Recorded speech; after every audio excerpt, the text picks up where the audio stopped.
680's Richard Southern joins us. And Richard, what a fantastic Friday on Bay Street. In fact, the TSX closing at an all-time high.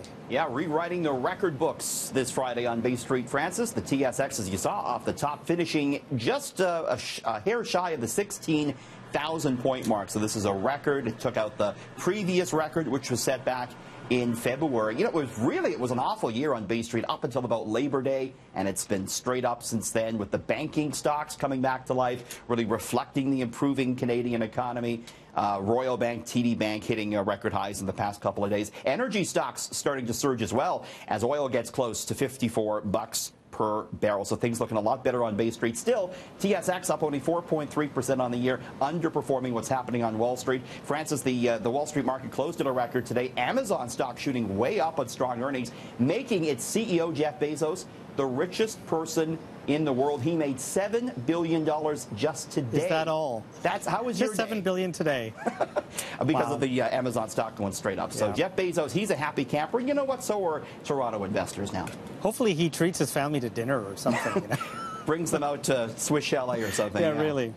So mortgage experts are predicting the housing market to surge over the upcoming holiday season. Yeah, you know, the reason for that, Francis, is because on January 1st, new mortgage rules come into effect. New stress tests for buyers will happen in the new year. They're going to make sure you'll be able to handle higher interest rates down the road if you're applying for a mortgage. So many in the industry believe that Santa's going to bring some higher housing prices towards the end of the year as buyers look to get in before those new rules take effect on January 1st.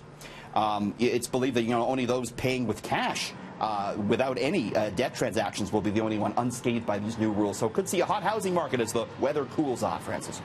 Something else that's hot, the iPhone 10. Pre-orders are apparently off the charts. Yeah, the pre-orders for this brand new phone, which we're looking at here, started at midnight this morning, and Apple says that they're completely off the charts. In fact, demand for this expected to outstrip supply. Apple has had some problems with it on the production line. The issue has been the camera on it's difficult to make, so they don't think they're going to have enough ready for all the people that want it. Of course, it's not cheap, around 1,600 Canadian without a contract. And don't break the screen. It was revealed today, Francis, that the iPhone 10 will have the costliest price to replace the screen at almost $300. Wow. Make sure you get a case on that one. For a $1,600 phone. Yeah, be careful with it. So it is the rise of the machines at Walmart, the retailer beginning to put robots to work. Are they our new greeters? Yeah, I guess so. I don't know. I mean, here it is. This is it, right? So the robots, they're going to be roaming the aisles now at some Walmart locations. They're testing this out at 50 stores in the States. The robots scan the aisles for out-of-stock items, for items put in the wrong place by customers. Wow. They look for incorrect prices, and they alert the human workers to all the errors. Francis, here's the depressing part of this. Walmart's chief technology officer says these robots are 50% more efficient than humans, and they also scan the shelves 3 times quicker than us humans do. Thanks so much for that. Again, they're testing those in 50 Walmarts in the States. So if you want that personal touch in the aisle, I guess not, huh? Buzz, buzz, click, click. That's all you're going to get. A Rolex, once owned by Paul Newman, has now become the most expensive watch ever sold. Oh, and this is unbelievable. Look at it. 17. It is beautiful. The value, though, Francis, a little bit less to do with the watch itself and more to do with the provenance of the story behind it. $17.8 million for this Rolex Cosmograph Daytona. It was a gift to Paul Newman from his wife, Joanne Woodward. On the back of the watch, it was engraved, "Drive carefully." That was her message to him. It has 3 black dials decorated in a cream color, encased in a stainless steel rim with a tachometer. But again, it has more to do with Paul Newman, who was never seen without this watch. So that's why they paid top dollar for it, Francis.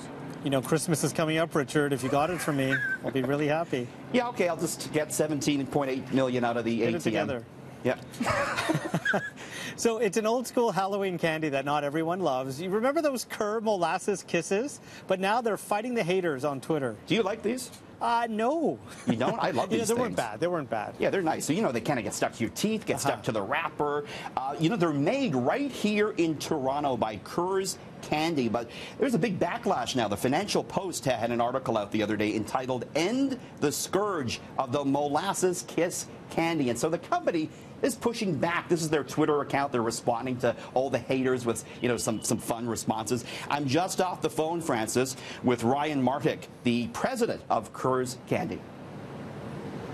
They are divisive. They are definitely polarizing. You either love molasses or you don't. We know that. You weren't too surprised then when you read that? We weren't overly surprised. So right now we have a Twitter poll, and so far it's 60-40. So 60% of the votes are for I'd live in a molasses kisses kingdom, and 40% voted for best to patch a flat tire. Now, you guys have done an interesting job as far as sort of answering the critics on Twitter, haven't you? Well, we're keeping it light and fun because, really, it's candy. It's all about light and fun in the spirit of the season. And they're making 20 million of them this year here in the Toronto area, Francis. What was your favorite Halloween treat? I really like the kisses and the kisses. Rockets. The little tiny Rockets. Hated the Rockets. Loved Really? the bag of chips. Chips, you can't go wrong with chips. No, that's for sure. they were so rare in my neighborhood. Just so no apples. Can we keep the fruit out? Yeah. Okay, have a great weekend, Richard. Thanks, Francis. Here's Adrian Goldreal.